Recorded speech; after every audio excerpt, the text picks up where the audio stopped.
Hello and welcome to LA Rams Central. It's the second show ever. I hope you guys have enjoyed it so far. Got a lot of hits on that first one. Got a lot of good comments and good feedback. I'm really excited about that.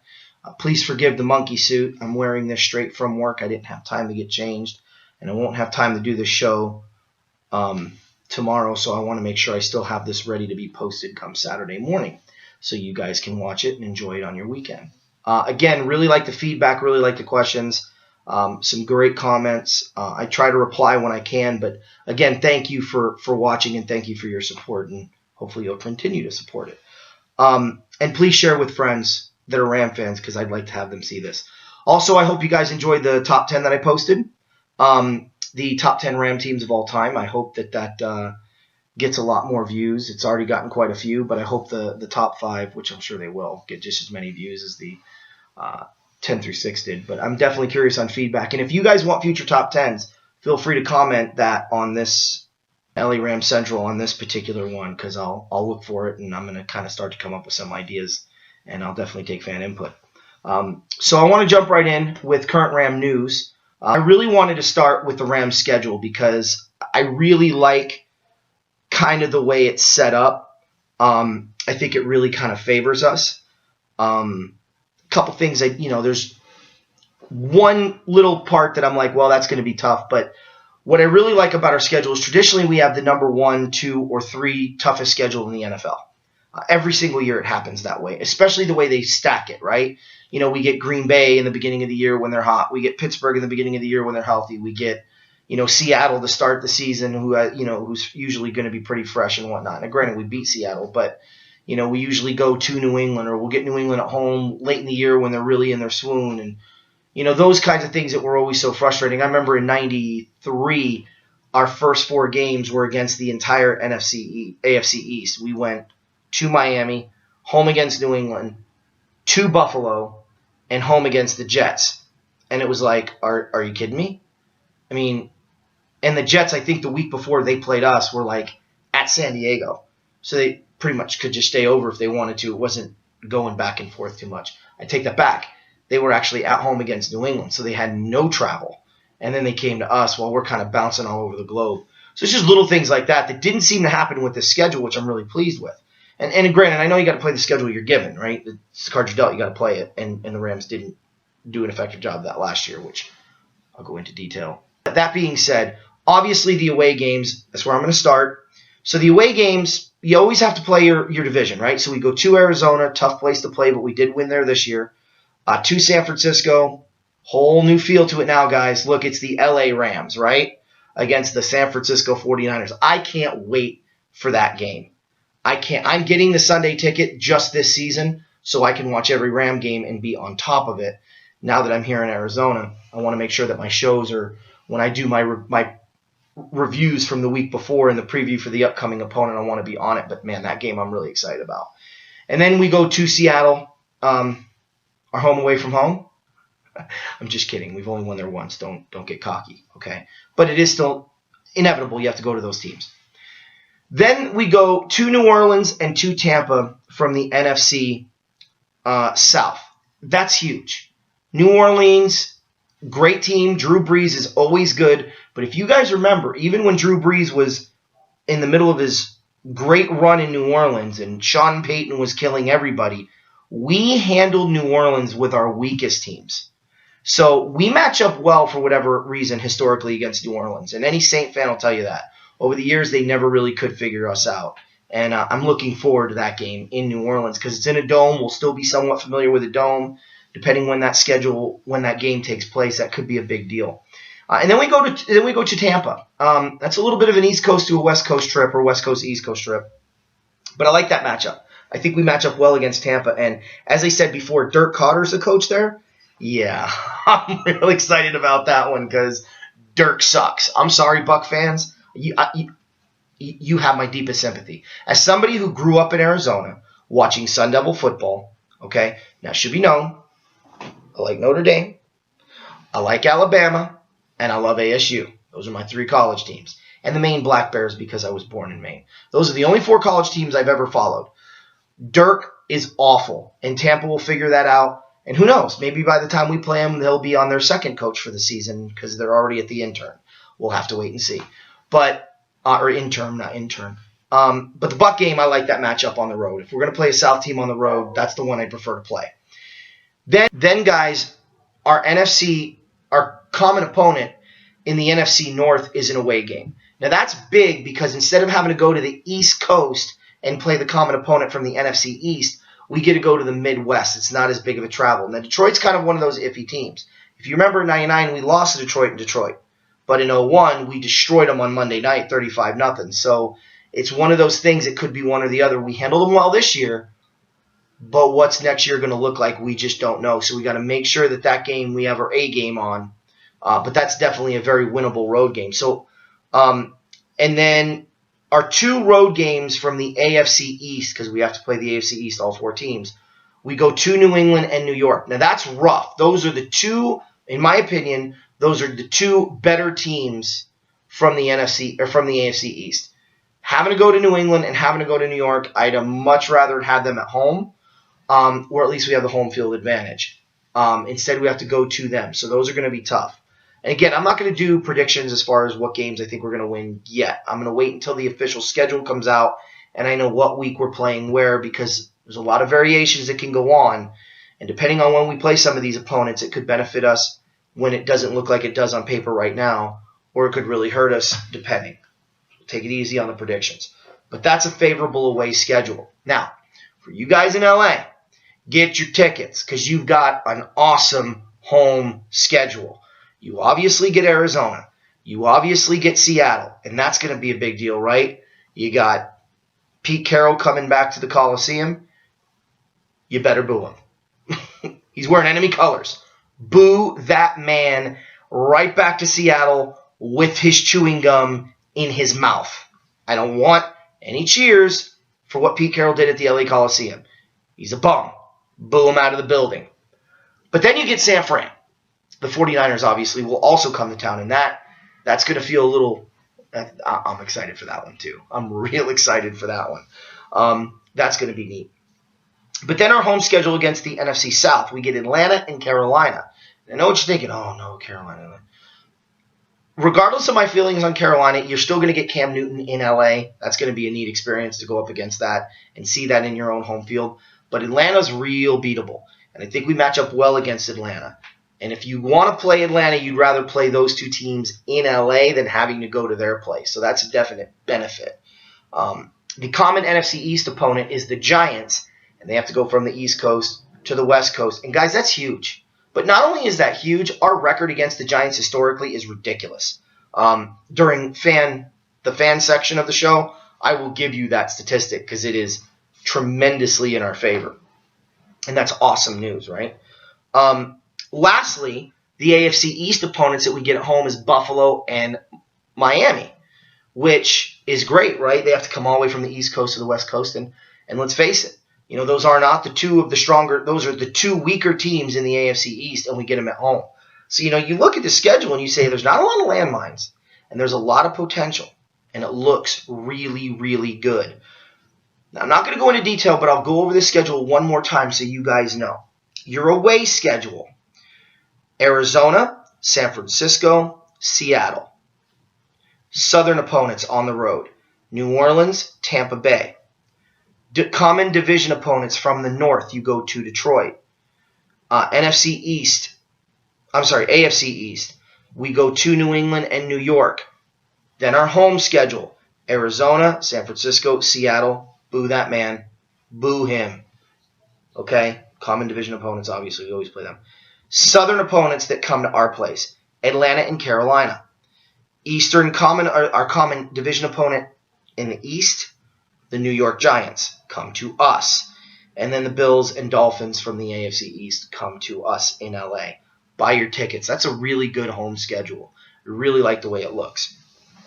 Now, a couple things I want to talk about here for the next iteration of the show. There was some mock drafts that came out this week that piqued my interest. Now, if you want to ask me a question about the draft, I'm the guy to ask.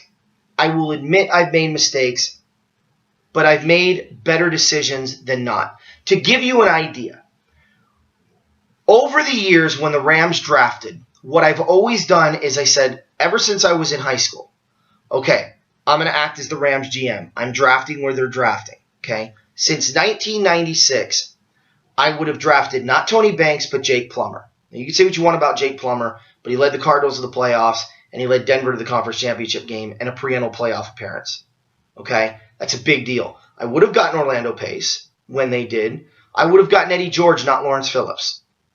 Now imagine Jake Plummer, Eddie George, and Orlando Pace, right? Jonathan Ogden in 95, I think it was, or 94. I don't know why the Rams didn't get him. Had to be 96 because he went to Baltimore. So I would have gotten Orlando Pace, not him. Scratch that. But Orlando Pace, Jake Plummer, Eddie George in one draft, right? Then I would have gotten Torrey Holt when the Rams drafted him, and I would have gotten Dexter McLean. I had no problem with the 99 draft. But then over the years, Castro, the guard that plays in Pittsburgh, I would have picked him up when the Rams had the opportunity. Ndamukong Suh, not Sam Bradford. Okay? Colt McCoy, not James Laurinaitis. Now I know James Laurinaitis is great, and you're like, well, that was a bad... Okay? But we would have addressed two needs, lineman and quarterback. And Colt McCoy was certainly better and is better than Sam Bradford. No one's going to convince me otherwise. Certainly a bit more reliable. Plus, you figure the team that's around him, right? I would have gotten Luke Staley, okay? The 49ers got him instead. And I certainly wouldn't have gone after the kid that they ended up getting. I forget his name. He's not even there anymore. But they should have gotten Luke Staley instead of him, and they didn't. Tavon Austin, I know we picked him up, but I kind of thought to myself, maybe get a DB, fix that problem. Trade for Akeem Talib, pick him up in free agency. So I'm pretty good overall with the draft. Now, I'll be honest, I made mistakes. I didn't want Brockers. Brockers has been a pretty good player. I didn't want Robert Quinn. I know that sounds insane, and that was a pretty good pickup. I wasn't sure of the Aaron Donald pick, which clearly I was wrong on that. So by no means am I going to sit here and tell you I nail it every time. But you can't argue having Castro and having Castro and the kid from San Francisco, now I'm spacing his name, Staley, on the same team, on the same line right now. How dominant would our O-line be?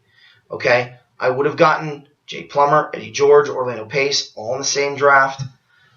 Ndamukong Suh, I'd had a pretty dominant team. And I pay attention to college football, and I'm really on top of it. So a couple of mock drafts came out that I'm really excited about. I don't know what his first name is, but the last name is Brooks. And then there's another guy named Jeremiah. So there's two different mock drafts.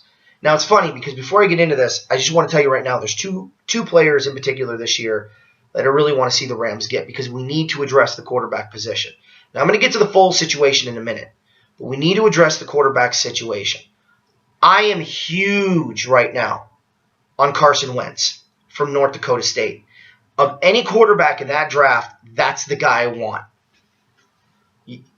Of anybody, not Cook, not Lynch, I want Carson Wentz. And I really believe he's the perfect fit for what Jeff Fisher wants to do in this Ram football team, and he's big time. And I love that kid. 4 straight national championships. Okay? 4 times. That's 12-0 in the postseason for him. Incredible. We need to get a kid like that. If we miss out on him because he goes before we can pick, Jeremiah, who believes Wentz is actually going to go to Dallas and we're not going to get him, has us going down with Paxton Lynch. Now, Paxton Lynch is kind of the other guy on my list that I'm looking at going, well, if we can't get Wentz, I'd want Lynch. Because Paxton from Memphis is a phenomenal quarterback. What I like about Wentz is he's got the calm demeanor and that cool, you can't coach it. It's that Joe Montana, big game, big time, I'm stepping up, it's my moment, and I'm taking charge. You don't get that very often. And we need that. And this kid just breathes it out of him. It's second nature. He also makes the tougher throws. He can throw that fade pattern to the corner of the end zone where only the receiver can get it. He can throw the out pattern. He can make those short to intermediate throws. I know a lot of people question, well, does he have the arm strength? Does he have this? I'll tell you what I think about arm strength. Arm strength in the National Football League is all relative. Okay? You can win without arm strength. I would rather have an accurate quarterback than a laser thrower. And then do you want somebody with both? Of course. But those are rare. And Wentz, I feel, personally, with weightlifting and proper coaching, you can learn arm strength. You can't learn accuracy. Because if you're not accurate by now, you're not accurate. But if you don't have the arm strength by now, there's certain training techniques you can do to strengthen the arm and make those throws happen. So that's why I like Wentz. What I like about Lynch is he's big. He can make all the throws. He's, I don't want to say smart because we don't know until they really play the game. But he certainly has enough general knowledge of the game and how defenses are lining up and what those defenses look like and what they're trying to do to you. I think he's kind of got that brain of an Andrew Luck, and you need that. With Carson, it's hard to tell because it's a small school, and you're not seeing the same types of defenses and the same type of talent. So you got to take that equation and say, well, maybe that's a weakness. Maybe he doesn't have that. But there's no question with Paxton Lynch, he has those skills. So those are really the two guys in the draft I'm hoping the Rams get with the first pick. Their first pick. Not the first pick, but their first pick. So, guys, I'm telling you, if we get Carson Wentz or we get Paxton Lynch, we've addressed the quarterback problem and we're flying high. Now, there's a couple questions here that I was asked by fans. So, a gentleman by the name of Call Me Ned 2, that's his YouTube handle, said, where are they going to play, meaning the Rams? The Coliseum? A dome? So I wanted to answer that question. Ned, we are definitely playing in the Los Angeles Coliseum. Pat Hayden, a former Los Angeles Ram, was really important in orchestrating that whole thing to go down when we were looking for where are we going to play while the stadium's being built. Pat Hayden was a major player in making that happen. So it's definitely going to be the LA Coliseum for 3 years. The stadium itself that they're building is not a dome. It doesn't appear to be. It's got a roof, but it looks like it's a glass roof, and it looks like there's open areas from within the stadium structure. Now, it's hard to tell in the pictures, but it definitely looks like a grass field. It might be that polyturf stuff everybody's playing on, but it looked like a grass field to me, and it looks, at the very least, if it is open, it's going to be all glass, which leads me to believe there's going to be open aspects of the stadium. That's my assumption from everything that I've seen, that it's not a dome, and they will definitely be playing in the LA Coliseum. Jason Wood asked me, what do the Rams need to be good again? Because he said he really would like to see the Rams become relevant again, and did specify that. I don't think he was a Ram fan, but always liked the Rams. So really what I feel the Rams need is they need an O-lineman, they need a DB, they need linebacker help, because outside of Alex Ogletree and James Laurinaitis, they don't have much. And certainly not a lot of depth. And we need to get depth there, and we certainly need a third linebacker to really show that we can lock things down. But I also think we need wide receiver help, and we clearly need a quarterback. Now, with that being said, let me just say this. I'll go ahead and address. I'll get to the Nick Foles situation later. But those positions, Jason, I believe if we can address those between the draft and free agency, I think we'll be relevant pretty quick. To win right now, what we really need is Nick Foles to play like he did 2 years ago in Philly. And we need, or at least 3 years ago, I think it is now in Philly, or we need to get a lineman that can, or we need to get a DB that can lock people down and really allow for Aaron Donald and the new fearsome foursome to, when they're not able to put pressure on a quarterback right away, have more time to find a way to get to the quarterback. Because right now the problem is if the Ram pressure doesn't get there within the first 3 steps, then that quarterback can sit back there and wait till it comes open, or wait till the last minute when the pocket finally collapses, he can throw it and make those completions. Or he's making these quick hitters because our DBs have no confidence and can't cover. Now, everyone's high on Janoris Jenkins. I'm not. Janoris Jenkins, in my opinion, he's a free agent. It's money we can save. Let him go. There are better corners out there. And I think if we spend our money properly on DBs, I think we can get 2 quality defensive backs, 1 big name, and another guy that can just kind of come in and excel, coupled with what we already have developed and what we can pick up in the draft. I think you only need that 1 corner that's like, okay, we can't throw there. You limit one side of the field, and then you apply pressure on the other where you're in that quarterback's face. I don't care how weak that corner is, you're going to dominate in today's football league because it's a passing league. So think about what I'm talking about. You get a lockdown corner where the quarterback goes, nope, not even looking over there. Now they're looking over here where Jonathan Quinn and Aaron Donald are breathing down their neck, okay, and they see the pressure, so now they're going to be a little bit more nervous and ready to throw the ball. And we already have 2 great linebackers in Alec Ogletree and James Laurinaitis. You throw a third linebacker in there, like the guy I'm going to mention here in a minute. Now all of a sudden you've got to hold that ball just a little bit longer. And oh, by the way, Chris Long is going to separate your body from the football, and Quinn or Donald are going to take it to the house for a defensive touchdown.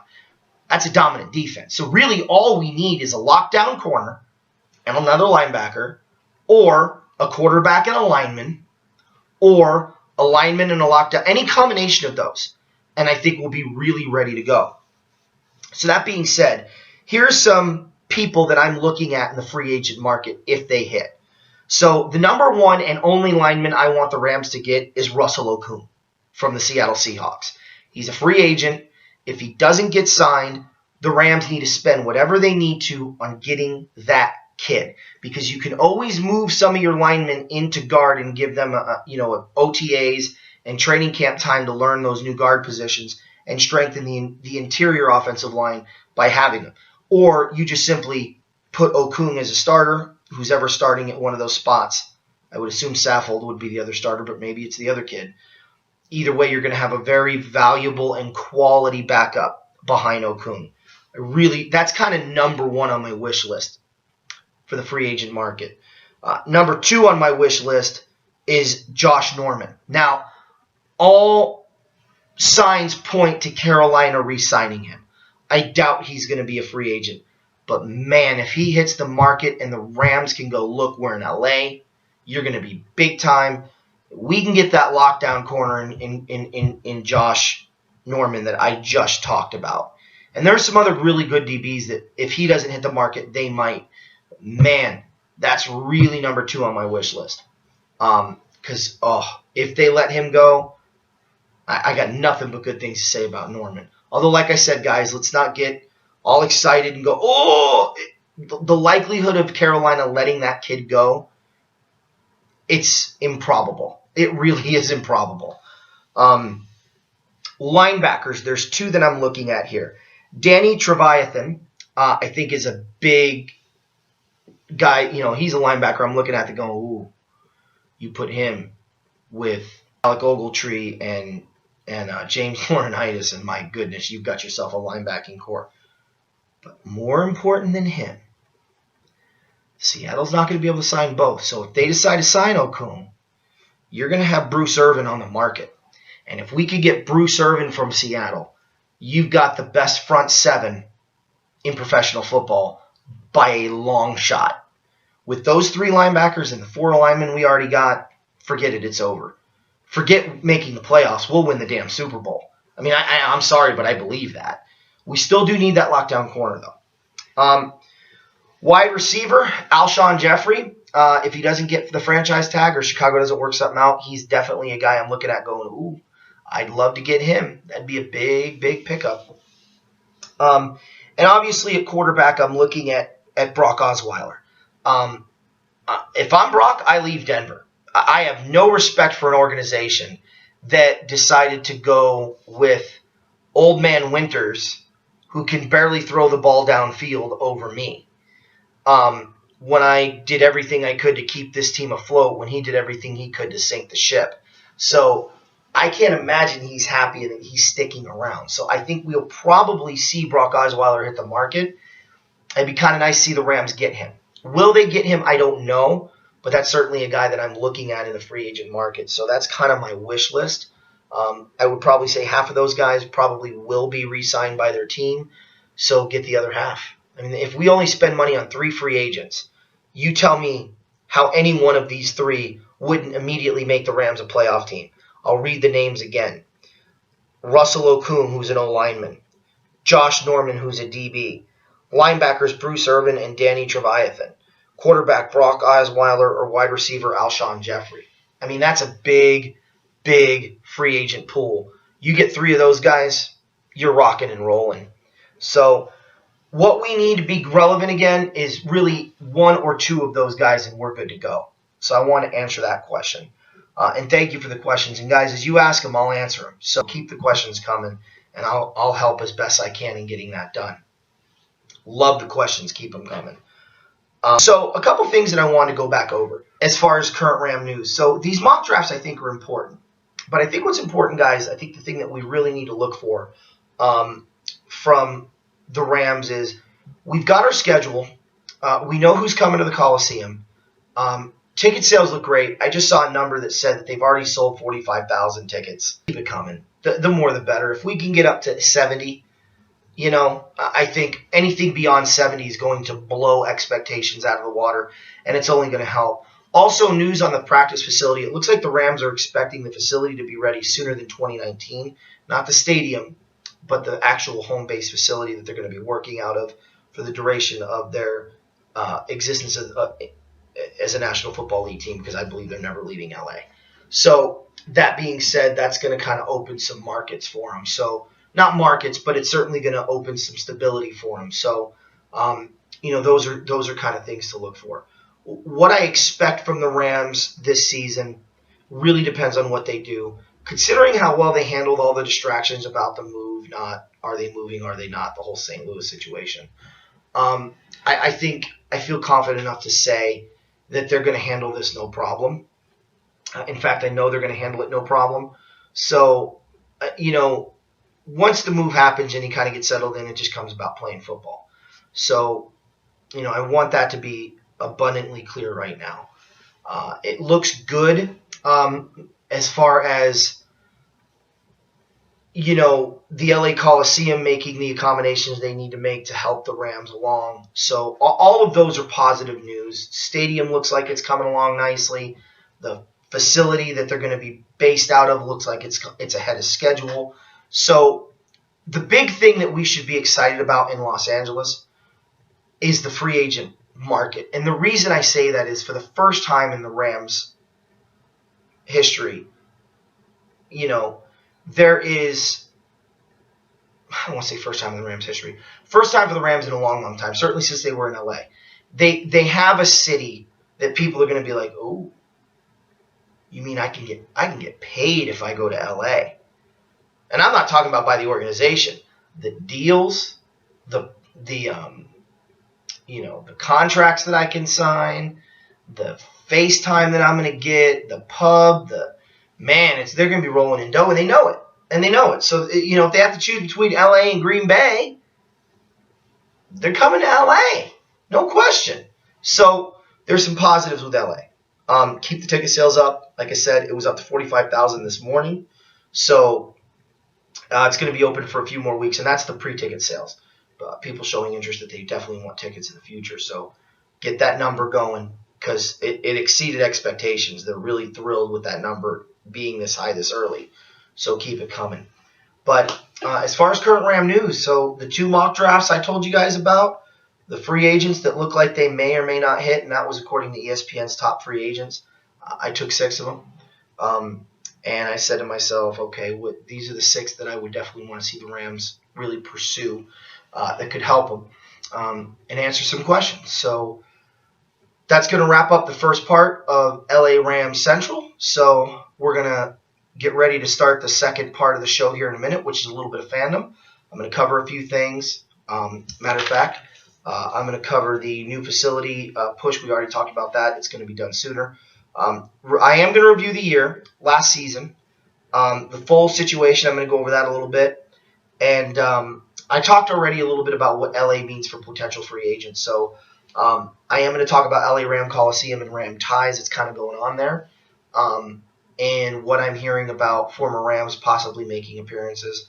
And obviously, I'm going to cover the statistics of the Rams against the Giants because I think you guys will be surprised at just how overwhelmingly in favor of the Rams it really is.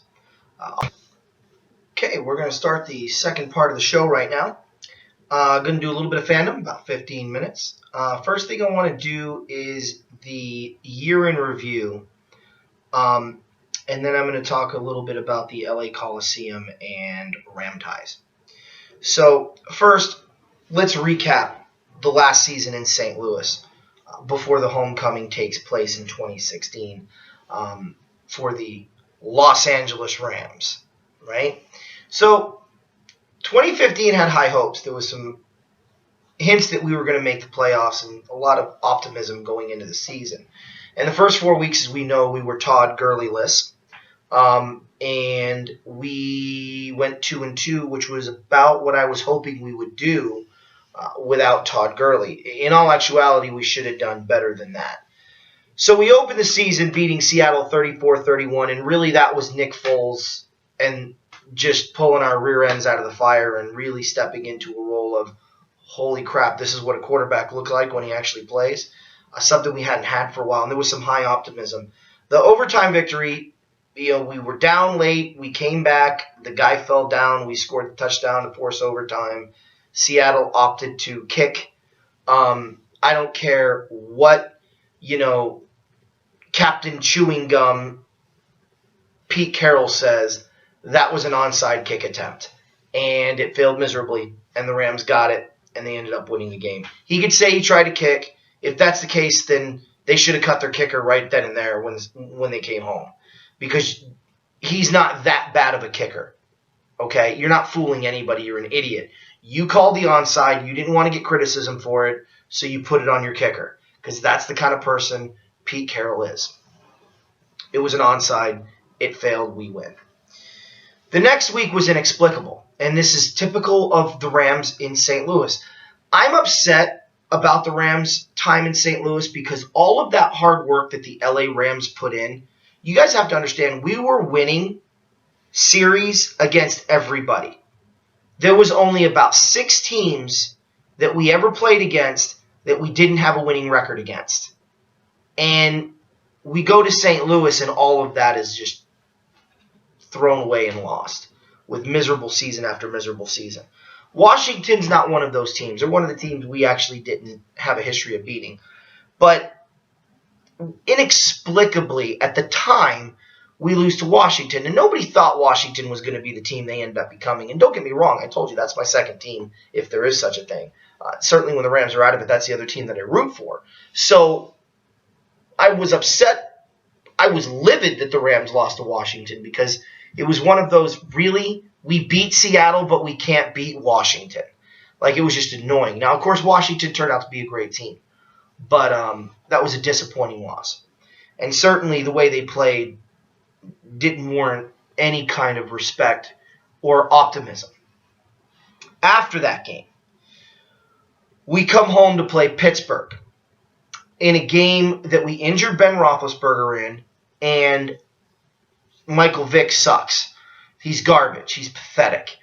And we can't score at all. Probably because Cignetti was probably too worried about, his next private eye investigation that he was working on instead of being, I'm not kidding you. You can't make this stuff up. If you guys didn't know out there, let me tell you, this is the honest-to-God truth. Tom Cignetti Jr., the Rams offensive coordinator, had a second job. Let me just repeat that stupidity. He had a second job as a private eye investigator. I have a lot of respect for Jeff Fisher. Shame on you. Shame on you. If you knew about that, shame on you. Pathetic. And his performance warranted him being fired midway through the season. Part of that was a 12-6 loss to Pittsburgh in a game, honestly, we really should have won. Then we go to Arizona, and we beat the crap out of the Cardinals. I know the score didn't indicate that, but physically we beat them up. We beat them 24-22. We dominated the entire second half. How do you lose? Okay, so we're 2-2, better than expected or as expected. I expected victories to come against Pittsburgh and Washington and losses to Seattle and Arizona. So when we beat Seattle, I'm like, well, I'm going to go 3-1. We beat Arizona. We should have been 4-0. Shoulda, woulda, coulda. We weren't. We were 2-2. Then we go to Green Bay. No one really expected us to win, and we didn't play well at all. We lost 24-10. It was a bad day. Nick Foles did not play well at all. The defense played outstanding, but Nick Foles just couldn't get them out of their rut. Then after that, we kind of got. After that, we get a little bit of a hot streak. We beat Cleveland in St. Louis, 27-6. We dominated, and then we beat San Fran in St. Louis, 27-6. So at this point, we're 4-3. Things are looking really good, and this game against Minnesota is suddenly a big game. We go into Minnesota and we play like a champ, but we come up 3 points short in overtime, losing 21-18. Greg Zuerlein missed a field goal that would have tied the game earlier in the fourth quarter from 50-something yards out, but I guess it was partially blocked. Heartbreaking loss. Ended up dropping to 4-4. And it affected us because we would end up losing the next, counting that game, 5 in a row, and none of them pretty. We lose to Chicago 37-13 at home to a football team that is garbage, and we embarrassed ourselves. Then we go to Baltimore, and we lose inexplicably to one of the worst football teams in the AFC, 16-13, and that was the week they decided to start Casey Keenum, which was a dumb decision because Casey's garbage and always has been. I mean, for crying out loud, Houston cut him, and they had quarterback problems of their own, but he was so bad in Houston, they said, no, we'd rather take this garbage than have this garbage. And the Rams were like, hey, let's pick him up.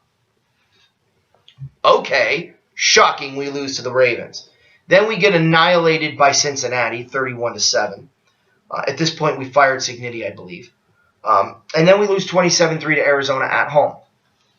So things looked really, really bleak.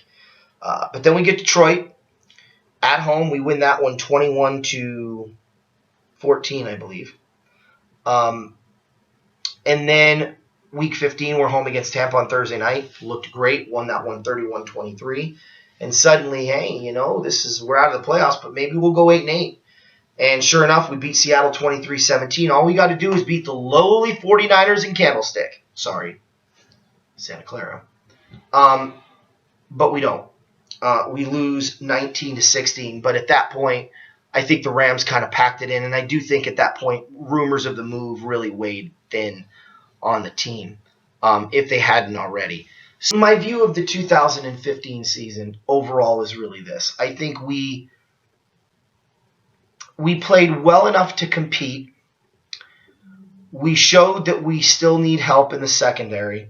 We're beaten way too often by quarterbacks sustaining drives on third down. We just didn't do the things we needed to do, and I think we proved we still need help on the O-line. But I think looking at the season as a whole, looking at our time the last 3 years, while there's been improvement, it hasn't been enough to move the dial. And the Rams really need to move the dial if there's going to be any movement. So if I were to give a grade on the 2015 season, I'd give it an F, just because expectations were high. The 5-game losing streak was inexplicable. I can accept losing to Cincinnati 31-7. I could even stomach losing to Arizona 27-3. I am not going to tolerate getting blown out by an inferior Chicago football team, getting beat by an inferior Baltimore Ravens football team, and holding Pittsburgh to 12 points and still losing the game by a touchdown. No, I'm not okay with it. Not. So it's an F. Jeff Fisher right now, I know some people are talking about his head on a platter. Here's what I say to you fans out there about that. Right now, the NFL coaching ranks, on a scale from 1 to 10 in talent, is a negative 368.5. Okay? It's bad. It's real bad out there. So you fire Fisher, what are you going to replace him with? Because I promise you it's going to be worse. So until someone steps up, I think we need to relax a little bit on this. My advice to the Ram organization, and you're not going to listen, and I understand, I would like to see the Rams go get Jerry Gray from Texas, who's a coach down there, who's been an NFL D coordinator, who's been a DB's coach, bring him in to take over DBs, keep a close eye on Williams, see what you're going to do with him, and maybe eventually groom Jerry Gray into the coordinating position and let Williams go, or keep him in as a DB's coach and get him some pub, because I think Jerry Gray needs to be a head coach in this league at some point. But either way, it's embarrassing how we finished, losing to San Francisco 19-16 at home. You can't do those things. Not at home, but in San Fran. You can't do those things, not against a team you're supposed to beat. It was a little disappointing. So what about the Nick Foles situation? I know a lot of people are asking me that. A lot of my friends are like, well, what do you think of Nick Foles? What about Nick Foles? I'm not going to sit here and tell you we need to get a quarterback. Like, if we end up not getting a quarterback in free agency and we draft one of those two kids I talked about, I think the right decision is to let Nick Foles start for the next 2, maybe even 3 years. And when we move into the new stadium, unleash the new kid that's had his time. Because I think ultimately with Nick, it was a combination of a completely new system, a completely new style, a completely new division, completely new players. And let's be honest, a lot of you out there may be Tavon Austin fans. I am not. I think Tavon Austin is a serviceable third-string wide receiver who you can occasionally run the end around with at best.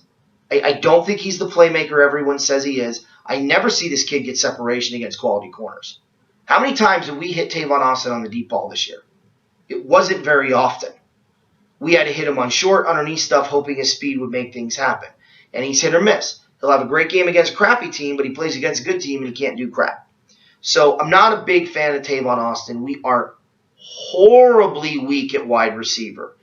And until we get people in there that can actually do something and get open, I think it's a little misguided in blaming Nick Foles. I like Nick Foles. I think the trade was a good move. Do I think he's a franchise quarterback? I think time will tell on that. I don't think it's fair to sit here and say after one season he's not a franchise player. I think we have to be honest. I think we have to look at the team as a whole and say what do we have around him before we make that decision. That being said, I think we still need to draft one of those two quarterbacks, heck, one of those three if they're available. And we need to make sure that this football team has the players around the quarterback position to make plays. Because right now, outside of Todd Gurley, we just simply do not have it. Tavon Austin isn't the answer. Kenny Britt isn't the answer. We need to go get ourselves a wide receiver. Just one, an Alshon Jeffries, for example. Or an Alshon Jeffrey.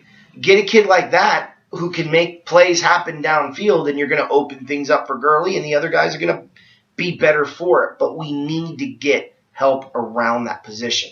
So the Nick Foles situation to me is draft a quarterback. That's the right move. Get yourself a franchise quarterback. But don't sell this kid short yet, because we know what he did in Philly when he was comfortable in the system and he got things going. And we know our system's better than that system. So what's the kid going to do when he has a real opportunity? I would just like to see more of an effort made at keeping things a little more calm and say, okay, we understand our weaknesses and maybe that contributed to the quarterback problems. And obviously having an offensive coordinator that was a private eye didn't help Nick Foles or anybody on that offense at all. So let's give this kid a little bit of time. But Case Keenum is not the answer, and that kid needs to be sold. He needs to be traded for a bag of Doritos and a used Diet Coke, half-drink bottle of Diet Coke, because that's about all he's worth. That's all you're going to get. Maybe 50 cents. I mean, garbage. I don't know why he's here. I don't know why we thought, gee, Houston thought he was awful. Let's pick him up.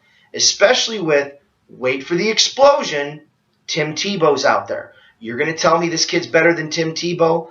I'm going to tell you to put the crack pipe down because you're wrong. You're just wrong.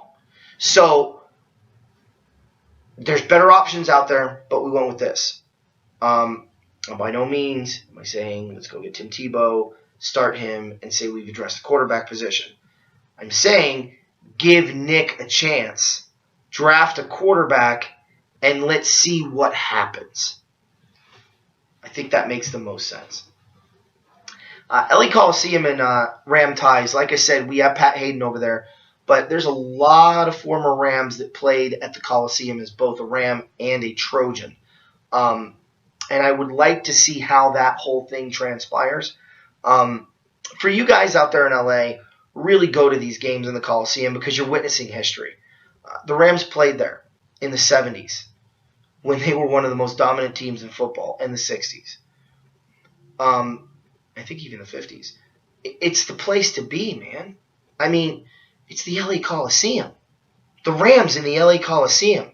I will be making a trip to LA to watch one Ram game next year. I'm not sure yet. It might be the Giants game, or it might be the 49ers game. But I'm definitely going to try to make it out there and catch a game in the Coliseum. We'll have to wait and see. My dad being a Giants fan, that might be a nice little trip me and him can take. Certainly, it's going to depend on when the schedule comes out and what we're looking at. So I'm really excited about that opportunity. Speaking of the Giants, I'm just going to wrap up with this little fun fact. So the Rams' all-time record against New York, all-time, is 26-16. We own the New York Giants. Conversely, we own the Atlanta Falcons as well, 47-28-2. But prior to going to Seattle, we led the all-time series against Buffalo. We now lose. We led the all-time series against San Francisco. We're now losing. We led the all-time series against Seattle. We're now losing. We led the all-time series against Arizona. We're now losing. You can understand my frustration with St. Louis. We need to get those records back. We need to reclaim the lead in those series, and we need to reestablish our dominance. So that's it for my Rams fandom. We're going to go over the divisional playoff games and cover the conference championship games next. I'm not going to cover the other teams in the NFL because they're not in it. So we're going to do the third installment of today's show, the final installment, if you will. We're going to cover the divisional playoff games that just wrapped up and preview the conference championship games. I doubt very much this will take 30 minutes, so today's show will be shorter. We will definitely have longer shows coming up. We'll try to keep it to an hour and 15, but I feel today is going to be significantly shorter. So, as you guys know, I had made the prediction that the Arizona Cardinals would beat Green Bay. I said it was a foregone conclusion, but that actually turned out to be one of the best playoff games I've seen in a long, long time. Crazy ending, crazy touchdown for the Cardinals that looked like it was going to win it. Then you have the Hail Mary by Green Bay. And then you've got the coin toss situation, which I don't know why it's a situation. The coin didn't flip. We want to make it a controversy now. It's not a controversy. And oh, by the way, for those people that want to change the overtime rule, shut your face. Shut your face. This isn't college football. The college overtime sucks sour eggs. It really does. It sucks sour eggs. It's awful. I can't stand it. You put them at the 25, so you take the complete ideology and philosophy of a defense out of the equation, and now they have to play red zone defense on a permanent basis. You put the offense at a ridiculous advantage, and you take the strategy out of the game, which is driving up the field. It's stupid. And then every team gets a possession? No. The NFL overtime, which I don't agree with the new overtime, I like the old overtime, where if you lost the coin toss, you play defense and stop the other team. And if you didn't, bye-bye, you went home. But no, we got to change it because it's just not fair. It's not fair that team had 60 minutes to win the game and couldn't do it. And then it goes into overtime, and they had an entire drive to stop the other team from scoring, but they couldn't do it. So now we should give them an extra possession. So then a team wins it with a touchdown at the end of the game while the other team doesn't get the ball. And everyone was fine with that. Now all of a sudden, because it happened to the Green Bay Packers, it's a problem. Oh, that can't happen to Green Bay. No, we got to change the overtime rule. They should have gotten a possession and see what could happen. Shut up. Shut up. Play defense. Hey, Clay, Crimea Rivers Matthews, shut up. Play defense. Do your job so your offense can come back on the field. It's as simple as that. And don't give me this crap that the coin toss mess with their psyche. If that's the case, you had no business being in the postseason. You're a joke. Which you're not, so no one believes you. Good job, AZ. Great game. Was not a foregone conclusion.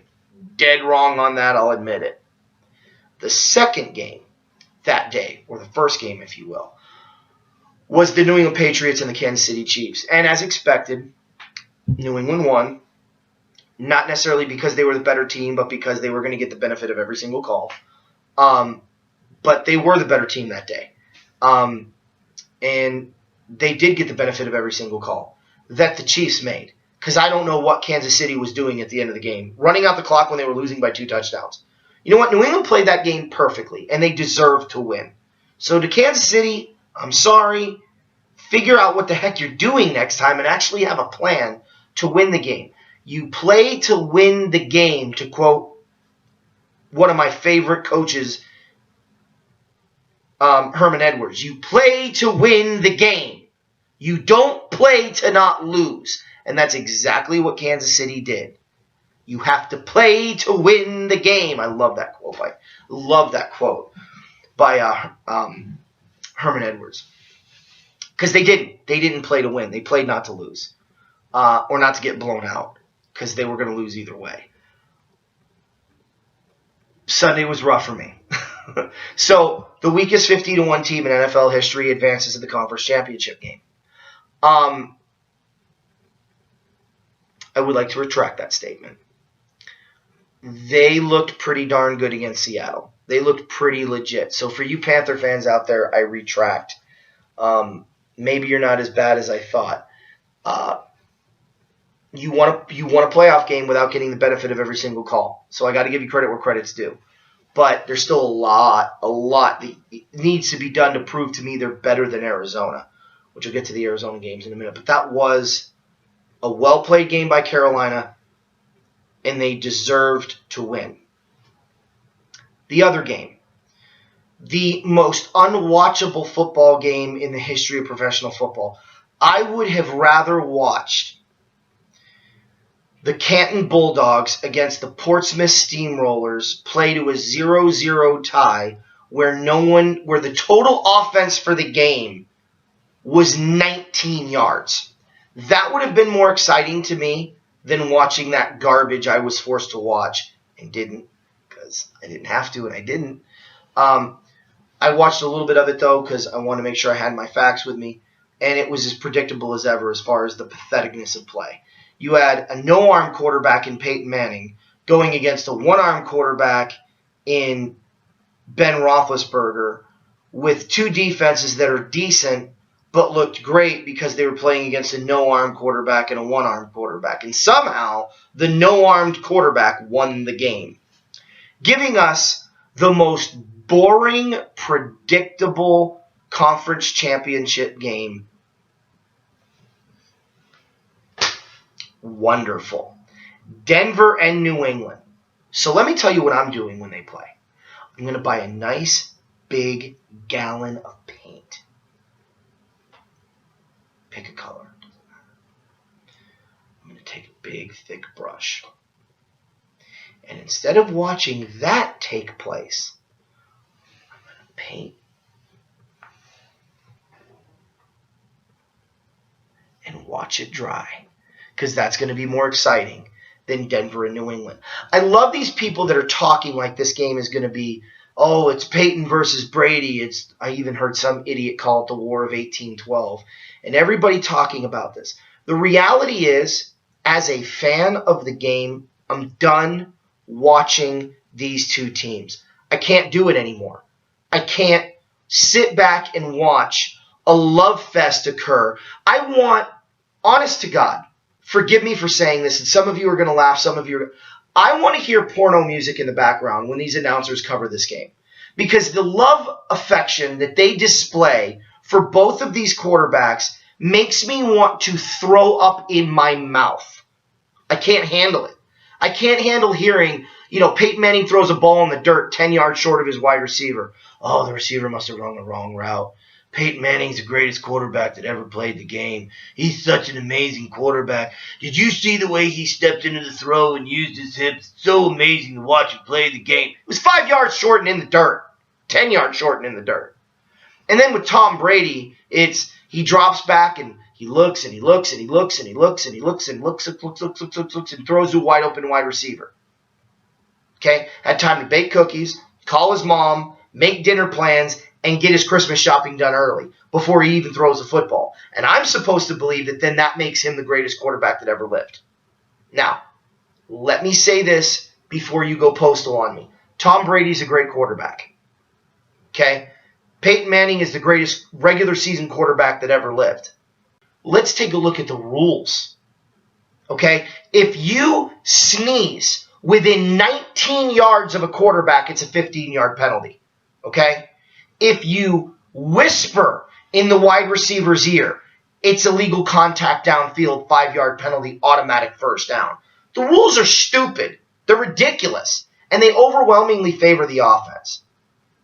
So, of course, Peyton Manning and Tom Brady are going to look amazing under those circumstances. They're great in their own right, but they don't need help, yet they always get the help they need. And the fact that only Joe Flacco has made it to a Super Bowl, and I'll go a step further. Well, no, since 2003. Since 2003, only Joe Flacco has made the Super Bowl. Only Joe Flacco. The rest of the AFC Super Bowl quarterbacks' names have been Tom Brady, Peyton Manning, and Ben Roethlisberger. 3 guys. 3 teams. 4. Count the Colts. 4 teams. That's it. That's all that's made the Super Bowl since 2003 in the AFC. Parity? Parity? Oh, parity? Don't give me parity. There's no parity in this league. Okay? It's going to be the Broncos and Patriots every single year as long as those 2 are quarterback and Ben Roethlisberger, and nobody else stands a chance. You want parity, those 2 need to retire. It's just the truth. So it's kind of hard for me to buy into this whole get excited for the AFC Championship game. Okay? I'll take a nice, healthy nap during that game. I have no desire to watch it. None. Sorry, I just don't. And for you Bronco and Patriot fans, it's going to be your day because there's an NFC Championship game, but they won't talk about it except for 10 minutes, and those 10 minutes will probably be about Cam Newton. So they'll spend the entire time covering your teams, and it'll be a nice little love fest, and then you can listen to your Bow Chicka Wow Wow music in the background as they're having a love affection for your football teams. It's nauseating, and I'm done with it, personally. Sorry. So who's going to win the game? Now that's an interesting question. I'm torn on that. Denver leads the all-time series 29-21. All-time. 1960 to now. Historically, New England struggles with Denver. In the last 3 AFC Championship games, Peyton Manning is 2-1 against Tom Brady. It's a true statistic. Can't make that stuff up. Denver has a superior defense to New England's. New England isn't going to run the ball. Can Denver? So I'm going to take a coward's way out here. If you're going to force me to make a prediction, I'm going to say New England. But I genuinely believe Denver can win this game if they run the ball and their defense gets to Tom Brady. It's really that simple. If they're getting to Tom Brady and they're running the ball, they're going to win. And they're probably going to win running away, pun intended. It's going to be a Denver win. I don't see that happening. I think Tom Brady is good to gash the Denver defense for at least 24 points. I think Peyton Manning is good for a pick 6 and a fumble. So I'm going to say that Denver loses 31-14. 31-14 is my prediction. New England. Who do I hope wins? Can it end in a tie? I don't know. I don't really care who wins. I think New England will win the game 31-14. But if Denver wins, look for the score to be something like 24-21, 24-17, because I still think Peyton Manning is good for a couple of turnovers. But I do think that Tom Brady is also still good for at least 3 scoring drives. So 24-21, 24-17 Denver if they win. But I think it's going to be 31-14 New England if I had to make a pick. So let's go to the NFC Championship game. Cam Newton. A lot of respect for Cam Newton and the Carolina Panthers and what they did. They haven't made a believer out of me, but they certainly made me eat some serious crow. And I could tell you it tastes like feet. It ain't very nice, and it isn't very good. But I will give credit where credit's due. When I am wrong, I am wrong. Now, I know I picked Denver, but Pittsburgh blew that game. Peyton Manning didn't win it. Carolina beat Seattle and proved they weren't such a weak 15-1 team. So I got to give a lot of credit to that Carolina team, and they're going to be tough to beat. They're at home.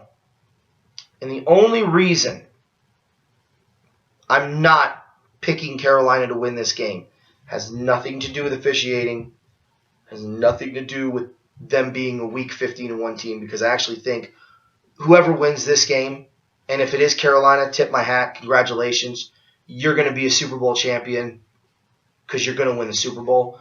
And I think conversely, if Arizona wins, they'll be the champion of the NFL too. They'll win the Super Bowl. But and I do agree with a couple of reporters that have felt the same way. But for me, the only real way to beat Carolina is to have somebody spying him who runs like a safety and hits like a linebacker. Now, if you follow the Cardinals, I just described to you Dale Buchanan. That is Dale Buchanan to the letter. Everyone's talking about keys of the game, and this is all Arizona has to do to win the game. Dale Buchanan spies Cam Newton. If Cam goes to the right, he goes to the right, meaning Buchanan. If he goes to the left, he goes to the left. If Cam Newton attacks the line of scrimmage, he hits him so hard that the city lights up in Christmas colors. Just annihilate Cam Newton, which isn't easy to do because that is a big man. But at least hit him with everything you got, because he's going to hit you with everything he's got.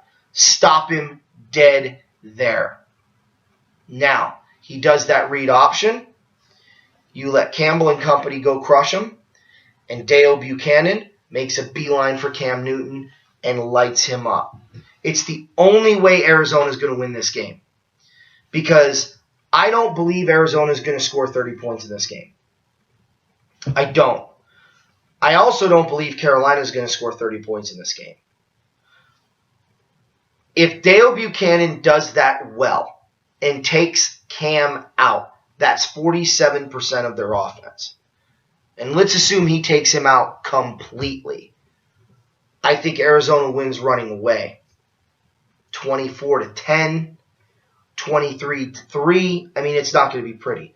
What I actually think is going to happen is, even if Dale Buchanan can stop him half the time, okay, you've eliminated 27% of their offense still. And I think you're looking at a 23-14, 28-17 type of game.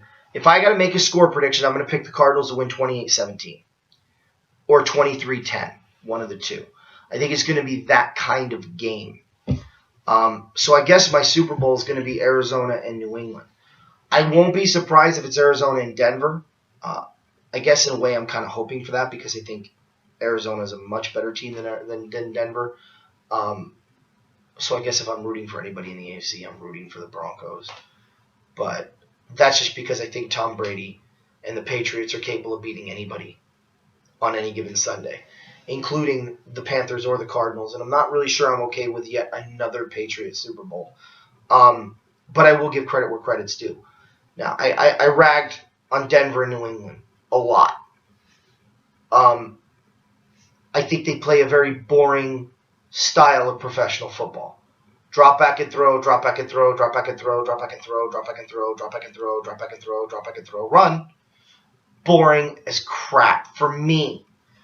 I know Denver runs the ball, and they've been running the ball all year this year because that's the system Kubiak runs. I fear that they're going to want Peyton Manning to win this game, and we're going to see a lot of passing. I hope I'm wrong. I hope it's Gary Kubiak trying to keep a balanced game plan going. But I just don't think New England plays an exciting style of football. I don't think that Denver matches up well against New England. You beat them with Brock Osweiler. That's the other problem. New England doesn't lose to the same team twice in a season. It just doesn't happen. So you've already beaten them once. The odds of you beating them twice are significantly less. So I will say I think New England's the better team, and I think New England should win. In the AFC, or in the NFC, I have to say, with that performance last week, if Carolina does prevail and win this game at home, my level of respect for Carolina is going to go through the roof because they would have shut me up. Considering that I'm a big mouth Italian, that's not an easy feat to shut my hole. So I'll give credit where credit's due. I think that wraps up the show. I think it's going to be a lot of fun to watch the Rams play in the LA Coliseum next year. I'm excited to see how that whole thing is going to look and how they're going to do that. I'm excited for the Rams. I think if they make just a couple of moves, one or two free agent moves and the right draft pick here or there, just the first round even, just get that quarterback or get somebody who's a playmaker at wide receiver, I think the Rams could really do some damage. In reference to the conference championship games, I mentioned to you guys that Denver leads the all-time series, and I picked, of course, New England and Arizona to win their respective games. I do want to say congratulations to all the teams, Pittsburgh, Green Bay, Kansas City, Seattle, for making it as far as they did. It's not easy winning in this tournament, and you guys did great. And obviously I want to tip my hat to Denver, New England, Seattle, and Arizona. The conference championship game, the Final Four. I don't care what anyone says. I remember the four teams that competed for the right to go to the Super Bowl as much as I remember the two teams that competed in the Super Bowl. To get this far in football is not easy to do. It's a challenge, and it's a heck of an accomplishment. And you should be proud of yourselves. So I'm looking forward to some good games on Sunday, at least one, because I'm not going to watch the other one.